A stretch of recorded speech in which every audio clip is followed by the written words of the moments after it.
कहता हूं प्रेस के हमारे मित्रों, मगर मित्रों का काम नहीं करते ये लोग।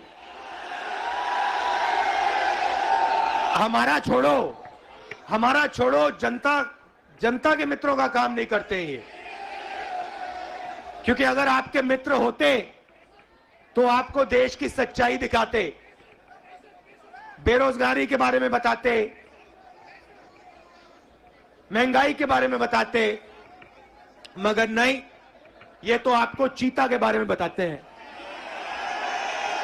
देखो देखो, अफ्रीका से 4 चीता आए हैं, देखो जंगल में घूम रहे हैं। देखो, ये भी सवाल पूछा कि क्या चीता हिरन को मारेगा या नहीं। मतलब अफ्रीका का चीता हिंदुस्तान में आकर हिरन को मारना भूल जाएगा।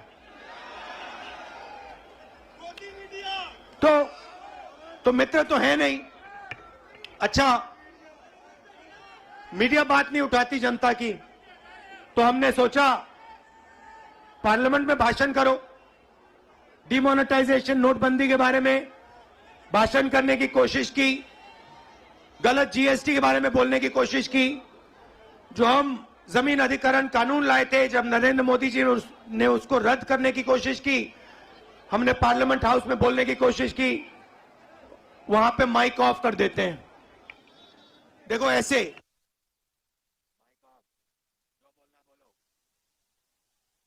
नमस्कार, कैसे हो।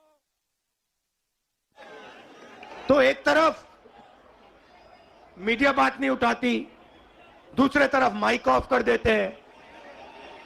तो हमने सोचा चलो जनता के साथ कन्याकुमारी से कश्मीर चलकर जनता से बातचीत करें, जनता की आवाज सुने और जनता के दिल में जो है वो रखें। 3000 किलोमीटर हो गए, कन्याकुमारी से शुरू किया। कम नहीं होता भाइयों और बहनों। आप ये मत सोचो कि 3000 किलोमीटर कम होता है, कम नहीं होता है।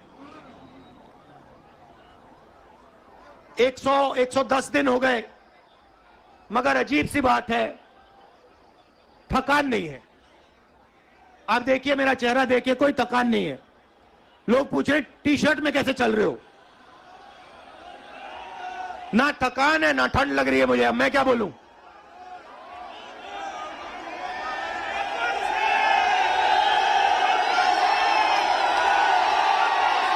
अच्छा, जो प्रेस वाले हैं, एक बात देखो मेरे साथ, एक बात देखो इनके बारे में। देखो एक बात, ठहर जाओ भैया, एक बात देखो प्रेस वालों की। मैं यात्रा में चल रहा हूं, मैं टी शर्ट में हूं, मेरे साथ किसान के गरीब बच्चे चलते हैं, वो फटी शर्ट में होते हैं, उनकी पूरी टी शर्ट भी नहीं होती। मगर इन मीडिया वालों में से एक भी ये नहीं कहता भैया हिंदुस्तान में किसान का बेटा बिना स्वेटर के क्यों घूम रहा है। ये सवाल नहीं पूछेंगे, ये कभी नहीं कहेंगे भैया ये मजदूर है, ये टी शर्ट में क्यों घूम रहा है, ये किसान है, ये स्वेटर बिना जैकेट बिना क्यों घूम रहा है। ये सवाल कभी नहीं पूछेंगे। ये सच्चा सवाल है, मेरे टी शर्ट वाला सच्चा सवाल नहीं है। सच्चा सवाल यह है कि हिंदुस्तान के बच्चे, हिंदुस्तान के किसान, हिंदुस्तान के मजदूर टी शर्ट में सर्दी में क्यों घूम रहे हैं, यह सवाल है। मगर यह कभी नहीं पूछेंगे, क्योंकि भाइयों और बहनों ये आपके नहीं हैं। ये जैसे घोड़ा होता है ना, घोड़ा देखा आपने, शादी का घोड़ा होता है, उसमें लगाम होती है ना, उसको लगाम को टाइट करो एकदम रुक जाता है। वैसे इनकी लगाम है, लगाम लगी है प्रेस वालों पे। जैसे ये दौड़ने की कोशिश करते हैं, जैसे दौड़ने की कोशिश करते हैं, वो लगाम खींचते बस रुक जाते हैं एकदम। अच्छा, ये मत सोचिए कि ये बोलना नहीं चाहते। मेरे पास आते हैं, कहते राहुल जी हम सच्चाई बोलना चाहते हैं, मगर हमें हमारे मालिक बोलने नहीं देते। मैं कहता हूं भैया डरो मत, बोल दो। कहते हैं नौकरी भी तो करनी है हमें, अगर हमने सच्चाई बोल दी नौकरी से निकाल देंगे, किसी और को डाल देंगे, वो झूठ बोलेगा। यात्रा का लक्ष्य जो देश में नफरत और हिंसा फैलाई जा रही है उसको मिटाने का है। भाइयों और बहनों, बीजेपी की पॉलिसी हिंदुस्तान के युवाओं को, किसानों को, मजदूरों को डराने की पॉलिसी है। नोटबंदी, गलत जीएसटी, कोविड के समय जो इन्होंने किया, ये सारी की सारी पॉलिसियां किसान को, मजदूर को डराने के लिए है। क्योंकि ये जानते हैं जब ये डर फैलाते हैं उस डर को नफरत में बदलना बहुत आसान होता है। ये इनका काम है। जनता को डराओ, किसान को डराओ, मजदूर को डराओ, युवा को डराओ और उसके डर को नफरत में बदल दो। डरो मत। ये भैया, ये एक बात समझ लो, ये आपने बोला डायलॉग, ये मेरा डायलॉग नहीं है। ये शिव जी का डायलॉग है। ये डायलॉग डरो मत, ये हमारा धर्म है। अब देखिए, ये करोड़ों लोग, करोड़ों रुपए का, लाखों करोड़ों रुपए का, अरबपतियों का कर्जा माफ कर देंगे। लाखों करोड़ रुपए 1 मिनट में माफ कर देंगे। और किसान भूखा मर जाए उसका कर्जा ये माफ नहीं कर सकते, कभी नहीं कर सकते। आप यूपी के, बाकी हिंदुस्तान के किसान हमारे पास आए थे, यूपीए की सरकार थी, आपने कहा हमारा माफ करो। 10 दिन में हमने 70,000 करोड़ रुपए, 72,000 करोड़ रुपए माफ कर दिया था। मजदूरों के लिए, गरीबों के लिए मनरेगा, भोजन का अधिकार, किसानों के लिए कर्जा माफ।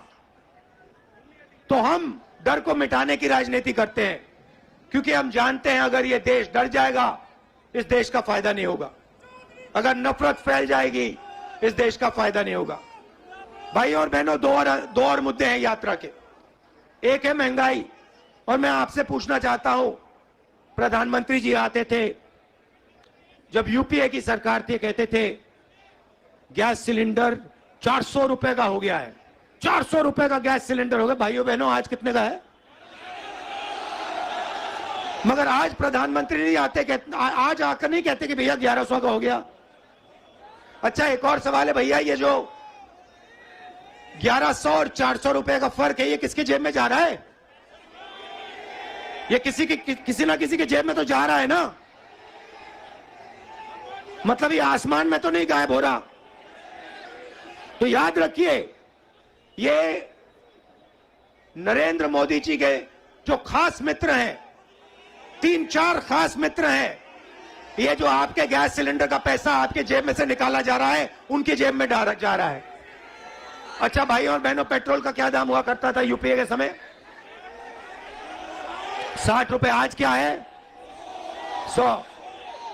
तो ये भी याद रखिए, ये जो 40 रुपये, 60 रुपया जो है, जो आपके जेब में से निकाला जा रहा है, ये भी उनके 2-3 मित्रों के जेब में जा रहा है। तो हमारा दूसरा मुद्दा महंगाई, और तीसरा मुद्दा, सबसे बड़ा मुद्दा, जो देश में नोटबंदी, गलत जीएसटी के कारण बेरोजगारी फैली है। आज 3,000 किलोमीटर में हर स्टेट में मुझे युवा मिलते हैं। मैं पूछता हूं क्या पढ़े, कहते हैं इंजीनियरिंग की, डॉक्टर बनने के लिए पढ़ाई की, आईएएस के लिए तैयारी की। और फिर मैं पूछता हूं भैया आप करते क्या हो? कहते हैं राहुल जी, शर्मा के कहते हैं राहुल जी हम तो मजदूरी करते हैं। कोई कहते हैं भैया, कोई कहते हैं मजदूरी करते हैं, कोई कहते हैं भैया हम पकौड़े पका रहे हैं। इंजीनियरिंग की पढ़ाई की, आलू के पकौड़े बना रहे हैं। अच्छा, एक रास्ता था युवाओं के लिए अग्निवीर वाला,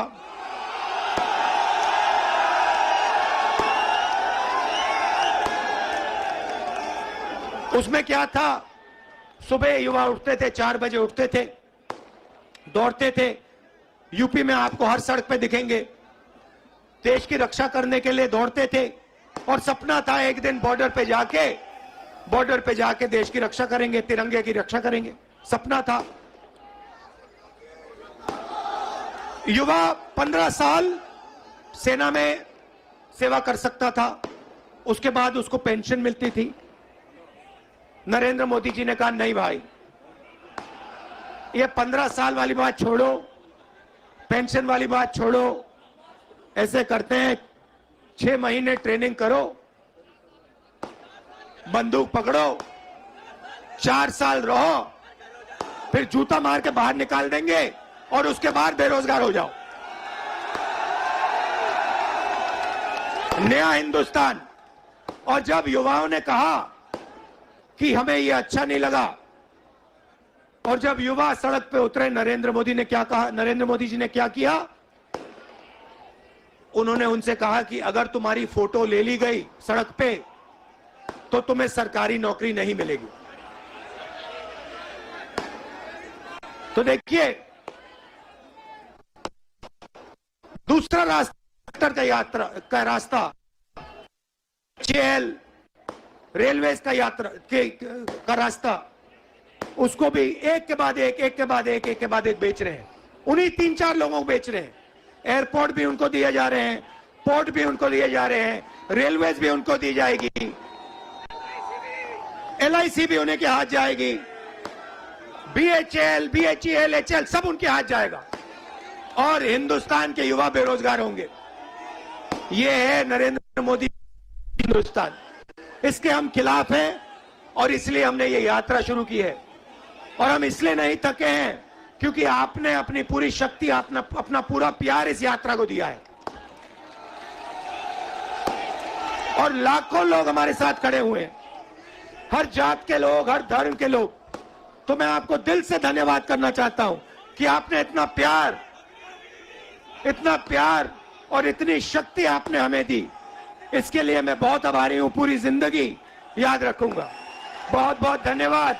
नमस्कार। जय हिंद।